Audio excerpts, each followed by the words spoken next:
interest in cyber psychology. I'm not sure if I'm probably one of the only people in the country at the moment that's doing both of those. I think that's a critical combination, because bringing insight into digital technologies for kids in school with the insight from developmental psychology and educational psychology is critical. I've taught the course at University of Derby, Autism, Asperger's and ADHD, for the last 15 years. I also run their cyber psychology course. And today I'm bringing to you cyber psychology, how the culture of technology impacts on pupils.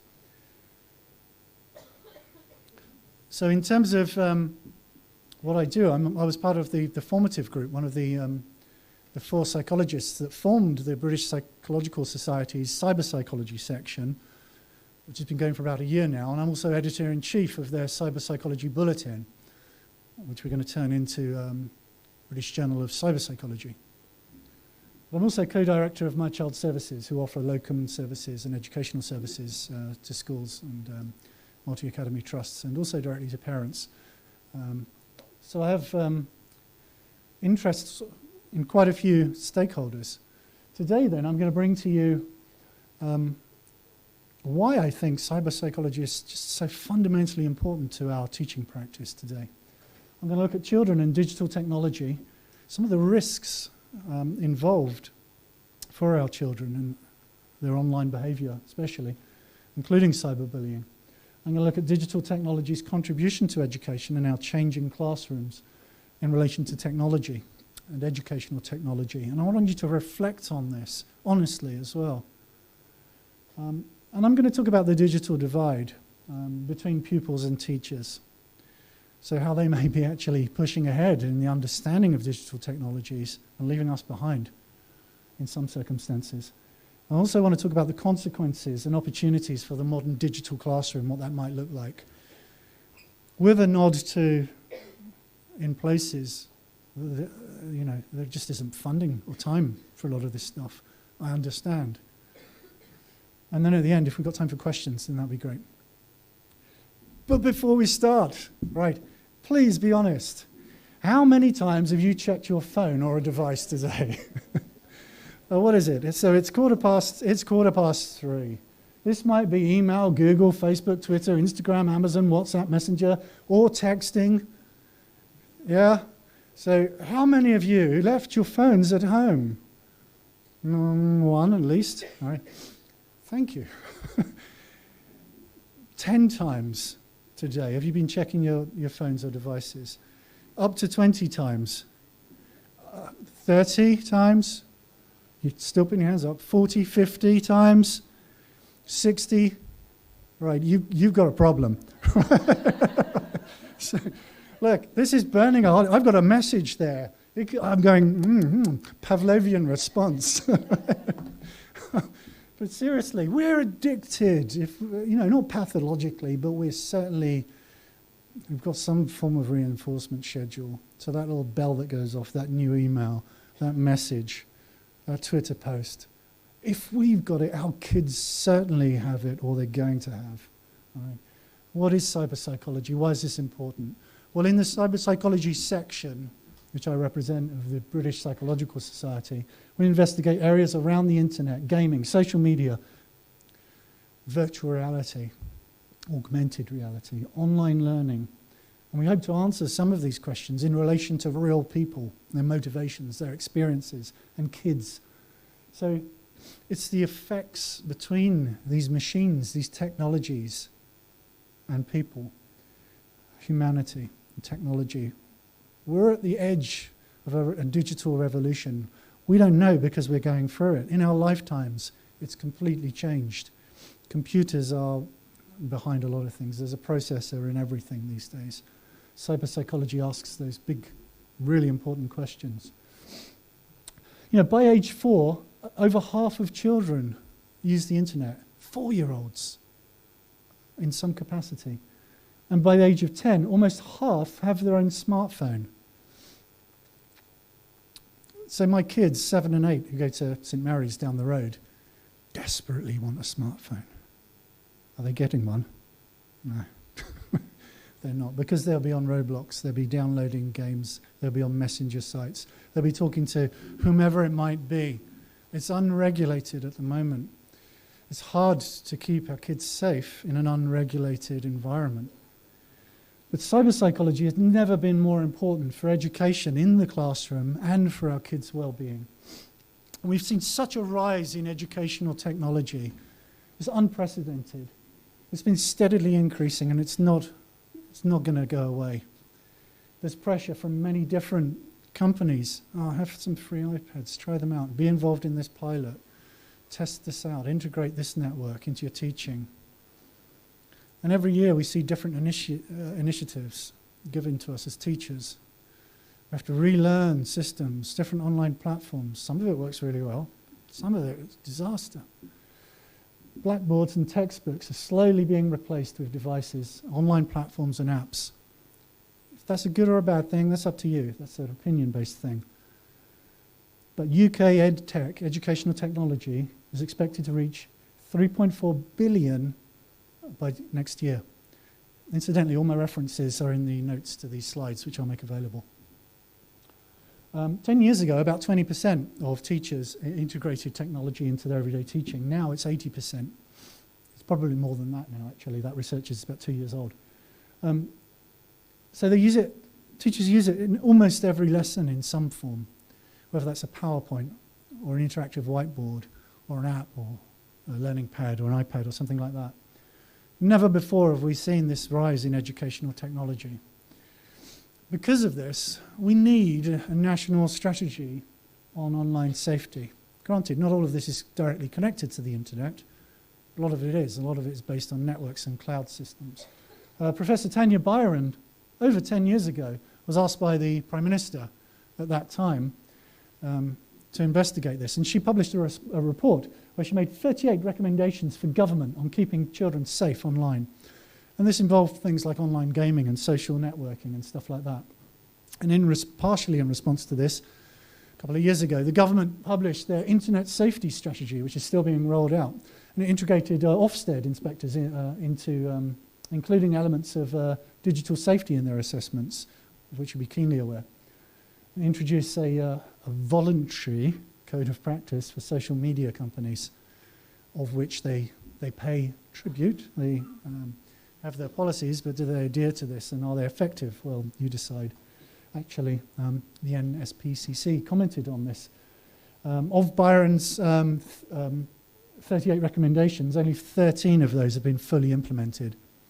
That's a tragedy, because this was a fully evidenced piece of work trying to keep our children safe. And we've seen media reports of how children are vulnerable to things like online grooming and radicalization and exploitation. So she called for statutory regulation, but this hasn't happened. And the government simply is failing to do enough to protect our children online. The games industry, for example, is completely unregulated. There's no age verification systems in place. There are partial nods to how we can protect our children, but largely any kid of any age can get online and access pretty much anything at the moment. Now, I hope that's not the case in protected networks as they relate to our classroom teaching, of course, and there's certain things we can do to protect our kids, and those in charge of IT services will be, of course, aware of this. We put in place systems to try and manage this, but largely access to the internet, access to a whole load of bad. And we can't protect our children, so we have to be aware of things like cyberbullying. We have to be aware of the influence of technology-based bullying. This is different to bullying in the schoolyard or in the classroom or wherever it may traditionally occur, because anonymity, as we know from psychology, lets people do bad things without any repercussions. And there's an enhancement to being anonymous, especially online, where if people won't find out who you are, it brings out a side of your personality that might not be desirable. So there's a bigger audience. A simple photograph or a post can travel tens of thousands of people, potentially. And the child who features in that photo or that blog post or message has no control over that. They're the victim of that. So 55% of children have been bullied or abused at some point online. Half of children online. It's terrible. And about 10% say they've been bullied in the last year, according to Department of Education recent research. But you know, as classroom teachers, we largely rely on the kids to come forward and tell us about it. We try to do things to protect them, to empower them. I certainly know the Multi-Academy Trust has done a number of things to provide safeguarding, like our DigiLeaders, which are a great initiative, and the training that we've had. But the classroom teachers surveyed said that they pretty much rely on the kids to come forward. But when you ask kids, only 5% say they would confide in a teacher if they were cyberbullied. Only 5%. We're not going to find out about this. So I would suggest you have to be mindful of this. It's not about the technology, it's about the behavior. And one of the ways you're going to find out about this is in changes of the way the child holds themselves, their demeanor, the behavior. So it's not about the technology, it's about us safeguarding them and looking to how they are with us. As a group of teaching professionals, we have those natural control groups of the rest of the classroom and the experience of getting to know our classroom teachers and students at all levels, which means that the subtleties, the nuances of changes in their behaviors might indicate that they have been exposed to intimidation or bullying, even grooming. So teachers understand the subtleties of behavior, both online and offline, and the two might translate. So when you notice these subtle changes, you might want to hold open in the mind that it's not just happening one-to-one, face-to-face. It might be happening in the virtual world, the digital world, which you have no access to, and maybe the parents don't have access to. Maybe the kid's going to bed with their iPad or their phone. They're engaged in a whole different world there with all of these social circles and all of these different factors come to the fore, which directly impacts on the child's sense of who they are, who they should be, how they should engage with these different online audiences, of which they have no idea who they actually are. So they are truly vulnerable. Keep an eye out for changes in their behavior. Listen to what other teachers are saying and what the children say, and take advice when the time's right. Talk to the child. Training pupils about online safety is key, and I know there's a lot of good work going on in that area.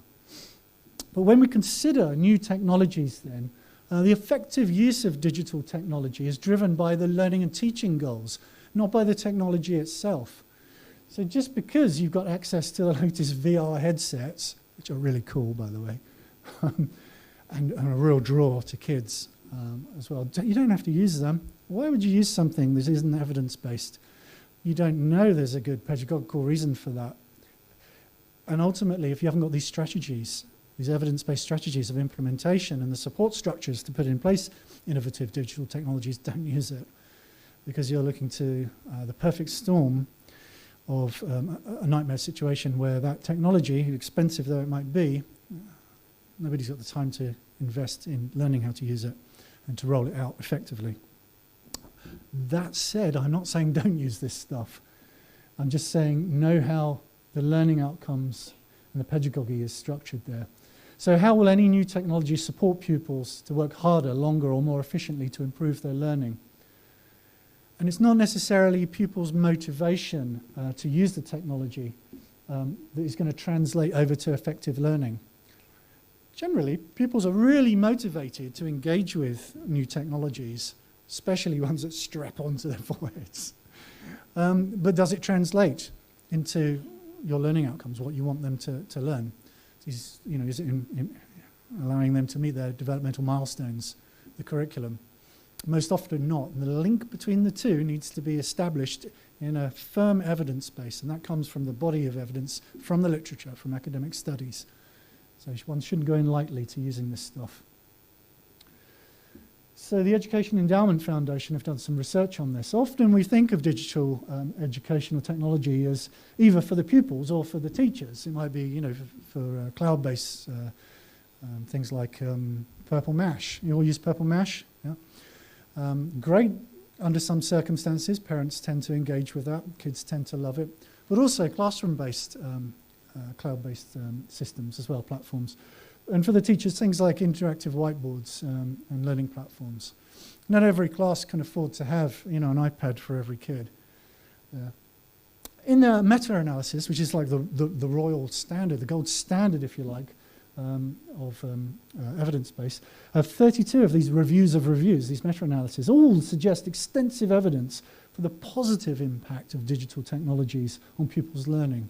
There's overwhelming evidence that done well, digital technologies have a positive effect, but the range of those digital technologies is quite widespread. 20 of those studies have been done in the last 10 years on really innovative technology. But the costs can be high, but most of that kit you already have in the classrooms. There's a PC or a laptop, or if you're lucky enough, an interactive whiteboard, apps, smartphones. Some of you I know have got Padlets or learning pads or iPads or equivalents. So my suggestion is don't invest hundreds of thousands of pounds in the latest technology. Use what you have and know how to use. Some people don't know how to use a Mac, so an iPad is, what's this? I'm a PC, not a Mac. It doesn't come intuitively to a lot of people. Use the known technology. But teachers need support in time to get to know these things. So they have to learn the systems. So that time there is eating into all of the other demands you have. So you need to take a whole school approach to this. One thing that has come out of the literature, definitely, is the application of digital technologies for the benefit of children with special educational needs and disability. So particularly, technological devices are effective in gaining independent skills for kids with SEND across all different conditions and disabilities. And this research has particularly been done in the area of social communication and social interaction, their academic skills, of course, getting them back on track, and problematic behaviour, daily life skills, self-care skills, interests and activities. There's a huge literature which suggests when used effectively in a specific domain, these really can be quite beneficial. But that's under, most often, a very controlled SEND environment with dedicated resources, of course.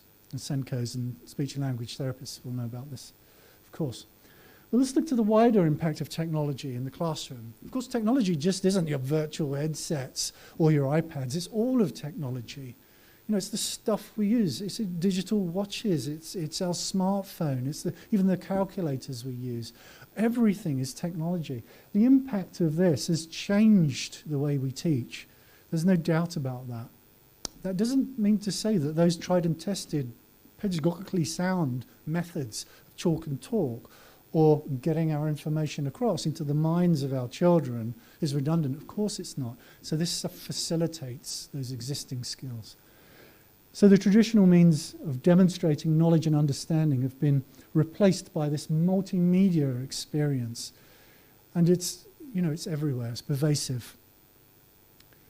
So feedback from teachers now can be instant. We can leverage technology to give kids instant feedback on their work, or use AI engines or machine learning algorithms to give tailored feedback under the use of apps to various quizzes, whatever, to encourage the repetition of stuff they're failing on and to encourage their strengths. So a tailored digital environment is much more possible in a big class where you're using things like artificial intelligence to have that systematic big data approach to their learning. But feedback from teachers, although it can be instant, it doesn't have to be classroom-based. You can carry this over to anywhere. In fact, the pupils don't even need to be in school. So you can set homework, they can engage with it asynchronously as well as synchronously in the classroom setting. And you can take that feedback from large numbers and integrate it into databases and look at national trends and statistics. But pupils develop their own learning styles and their own preferences, and some will respond well and some won't respond, and a percentage will get really enthusiastic about some of this tech, and some won't be that enthusiastic. And often their development and their experiences prior to this will impact on those individual differences. But think about it, pupils now have a wealth of information, the entire benefit of the internet at their disposal, at your disposal, to fine-tune individualized teaching plans. Done well, this can be a great and empowering technology. Done not so well, it can just be for the sake of it. It can help children to learn vital skills for jobs that we don't know yet what they will be. Those jobs that they're going to go into haven't yet been created. But the digital footprints they're laying down on Facebook and Instagram or wherever, those posts that they're making, those photos that they're uploading, that's being archived by massive servers. That exists from now until the end of time. It doesn't go away. It's very hard to remove that. So awareness of one's digital footprint is really important, especially at an early age. This is why we need to be very careful about posting pictures of kids online. When they reach 18, they may not want that history there. So integrating permissions from parents is really important, and I know we do that very well. So let's think about this digital divide of technology users then, because it affects all of us. Traditionally, this is separated into generations. So I'll read this quote. This is directly from the Byron report. There is a generational digital divide, which means that parents do not necessarily feel equipped to help their children in this space. While children are confident with the technology, they're still developing critical evaluation skills and need our help to make wise decisions. So because you can use a technology, doesn't mean you should or know, whether it's the right thing to do. So those posts that often are left on the internet, sometimes are regretted. It's very hard to get rid of those things. So with an understanding of technology does not come wisdom. We need to be careful and look after our kids. But gaps might exist between the generations, chronologically, between those so-called digital natives or digital immigrants, those people who haven't been fortunate enough to grow up with computers everywhere and smartphones all around you. Have to learn this stuff. It doesn't necessarily come naturally. For our kids in class today, they've been brought up with this stuff around them. They go home to games consoles, YouTube, social networks. A lot of the time, this is how they stay in touch. I used to phone my mate. You coming out to play? You coming over? Yeah, all right. It's like the other side of the street. Yeah? Now it would be text messaging or some form of social network. So the way we communicate, us as well, has changed. But it's also limited by the have and have-nots, or the can and can-nots, or the will and will-nots. If your family isn't rich enough to buy you a smartphone, then you're not going to be on these platforms. Perhaps you might want to be, but you haven't had the opportunity to. Or it might not be allowed. Or you might not be able to, depending on your circumstances. You might not be motivated or engaged with this. So many things create this separation.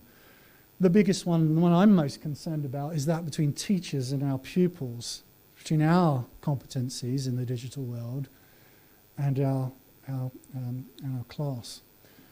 So what are your views of the classroom then? Let's just have a couple of minutes on this. You can turn to the person to your left or right if you want. But I want to read out this quote from Damien Hines. Nothing like Damien Hines to rev you up, right? The past education secretary. We are living in a digital world with technology transforming the way we live our lives, both at home and in the workplace. But we must never think about technology for its own sake. Technology is an enabler and an enhancer. For too long, education technology has been seen as something that adds to a teacher's workload rather than helps to ease it. So what do you think of that statement? And how do you reflect on technology within your own classroom and school settings? And what works well in your own classroom? I have 2 minutes on this. If you just want to turn to the person to your left or right and reflect.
Okay. So clearly a lot to say there. So I can't see you, but tell me what works well in your classrooms. Shout out. Music. Superb. Anything else? Definitely.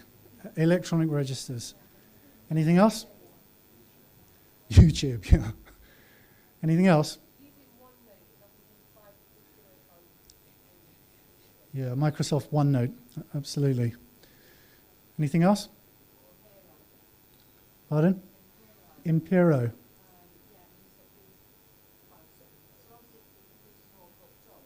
Yeah. Yeah.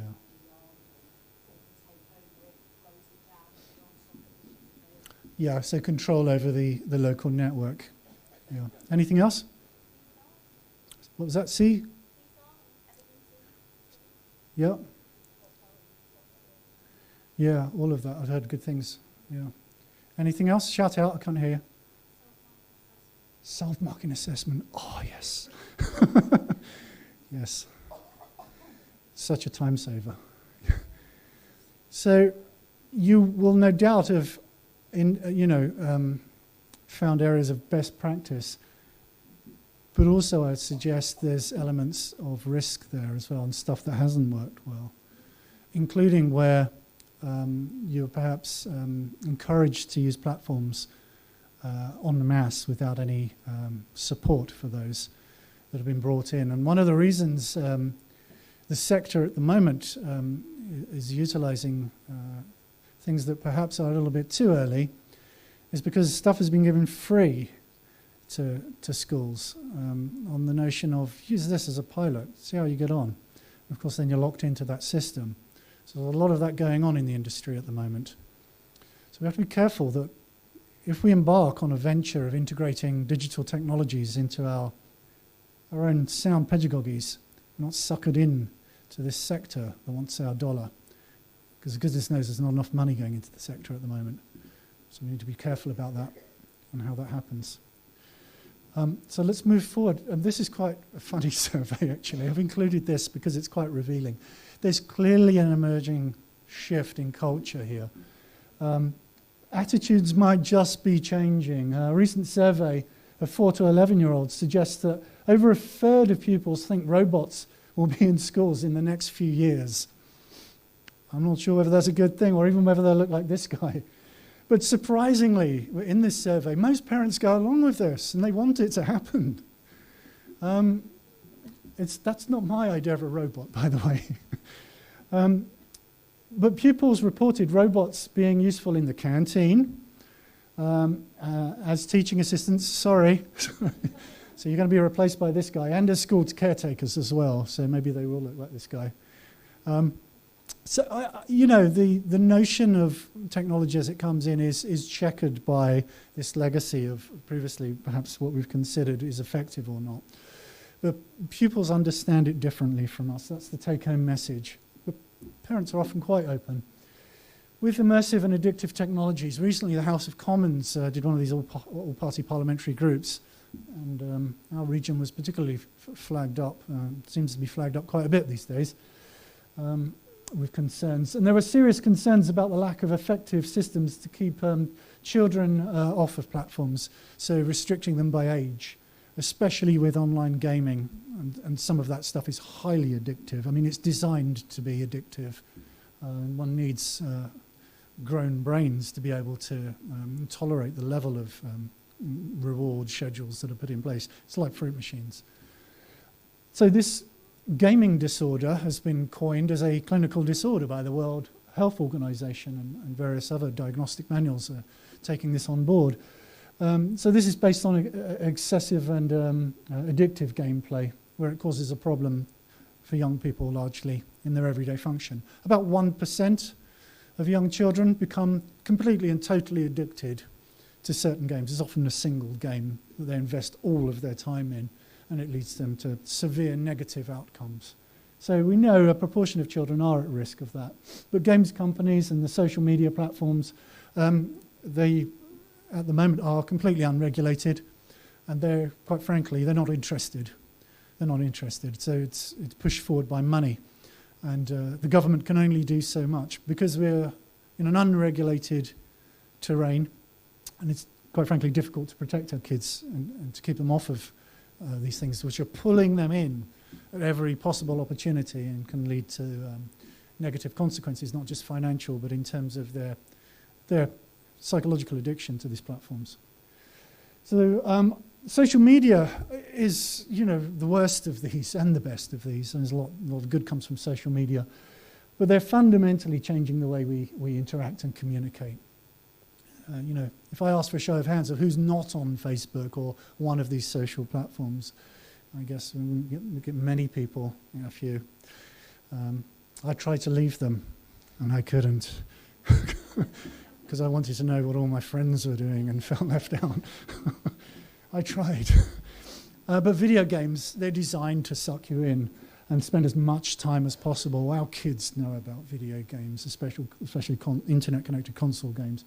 Steven Spielberg, of course, made this central to his film, Ready Player One, which focused on this dystopian future where everybody wants to be in a virtual world and you live out that idealistic world in the virtual world rather than the real world. And this is a shocking quote from Steven Spielberg. I think in the future, VR, virtual reality, is going to be the superdrug. It's your choice. Where do you want to spend the majority of your time? Do you want to spend it with real people in a real world, which is often harder than spending it in a virtual world where you can be the person you always wanted to be? So he knows how to manipulate what you're thinking. Right? So it might seem a long way off, but for our classroom practice, the world's changing, and it's not long before the effects of this digital revolution are going to completely embrace the way we teach in schools. There are risks, but there are opportunities there as well. We need to be aware of the influences from outside as well as inside the sector. So looking forward then to this technology, it's my advice that don't just use technology for the sake of it. What's the point in that? So it might be innovative, it might be bright and shiny, and it might get you, in front of some conference where they hand you a nice award for innovation or whatever. But don't use it for the sake of it. Aim for proven and sustainable technology. Be an early adopter, yeah, for sure. Be innovative, for sure. But use stuff where there's an evidence base for that technology. Otherwise, you're taking a huge risk and potentially wasting a lot of money. Because the consequences is direct to our pupils and our wider community as well. So utilize known technology and own resources. The computers are already there, largely the tablets are already there. And your knowledge is already there. You needn't spend hundreds of hours skilling up on some new innovation just for the sake of it, for one initiative. But also keep it fun and leverage the enthusiasm of our pupils and also the parents who typically love this kind of stuff, but done right. So a whole school approach, and one that is slow and steady and evidence-based, is the way to integrate new technologies. So we can save time marking, yeah. So we can integrate learning outcomes into practice. But we've already got smartphone apps and tablets, and we're used to using social media, and to an extent virtual reality and augmented reality. Do you know what augmented reality is? It's where you hold up your smartphone and you look at a book, and you get like this, looking through your phone, you get this extra information come from it. It can enhance the existing experiences, the existing pedagogies that we're so good at and we've used for years and years. So this is supplementary a lot of the time, not revolutionary. And we need to realize that. It's changing, yeah, but it's changing slowly. And change for the sake of it isn't necessarily what we want.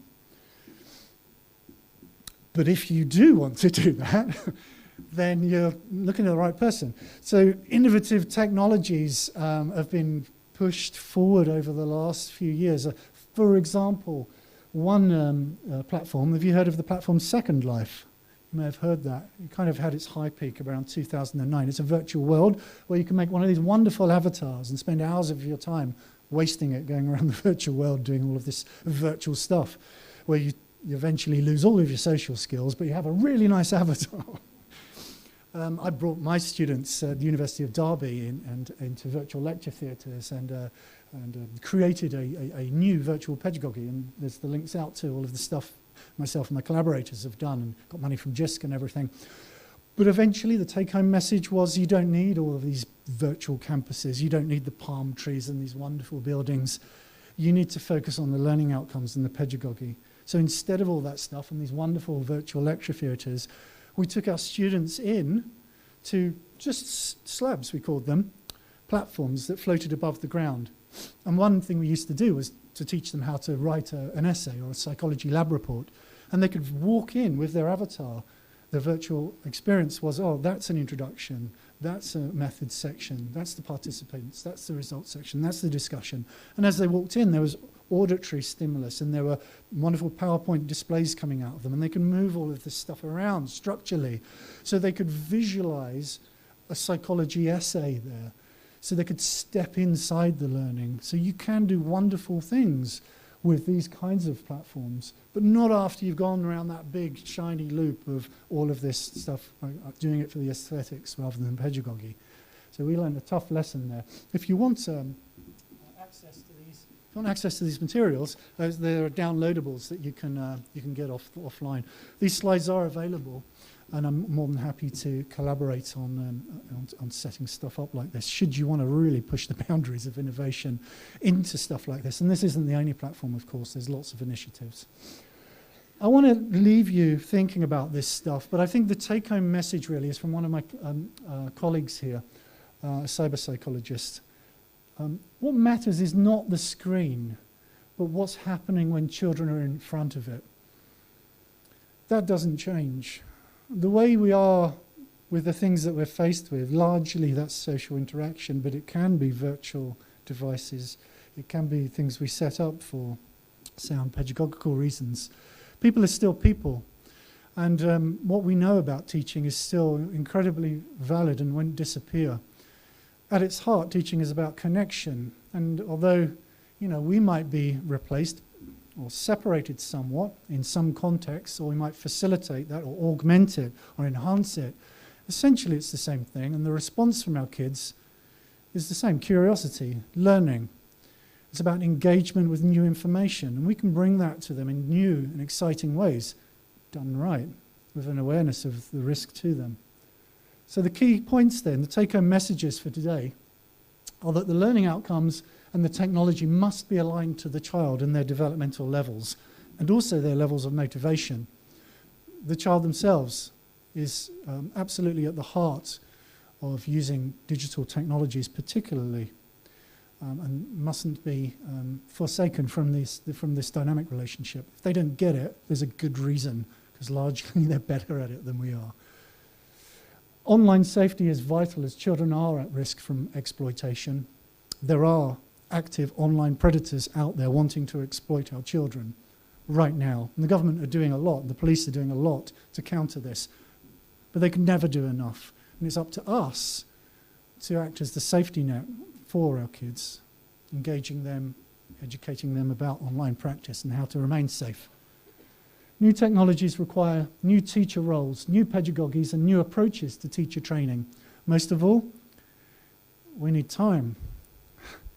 We need the money as well. We need the support to implement these. We don't need to be forced to use these things.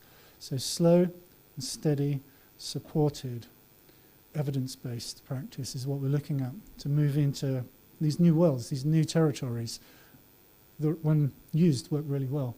So we must prepare our children for these jobs that don't exist. Most of the jobs they'll be going into are radically different from the ones that we perhaps once were looking for. A lot of them haven't been created yet. As the children grow, they'll come into different sectors where these digital skills are vital. So we can lay down the foundations, not only to keep them safe, but to empower them with these fundamental skills. So the changing culture then of technology presents risks, for sure it does. The digital technology in the classroom can work exceptionally well, and we shouldn't discount it. Done well, it offers really good opportunities.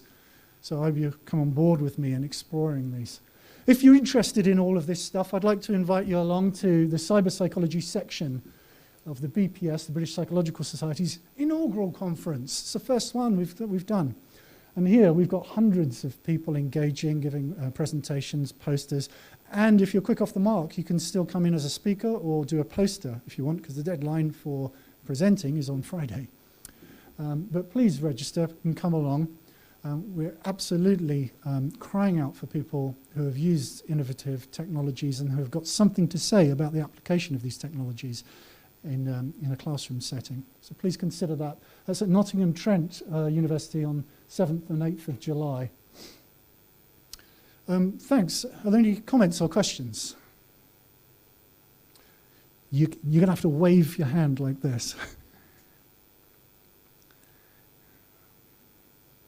Any questions come from all of that? Wow. Okay. Well, I hope I've sort of primed you a little bit to take forward this stuff. If you have got questions, my details are there, including my new book, which is available from Amazon and all good bookshops.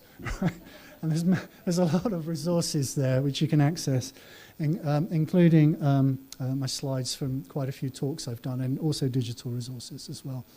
So I hope I've convinced you this is worth looking at in more detail, and thanks for your attention. Cheers.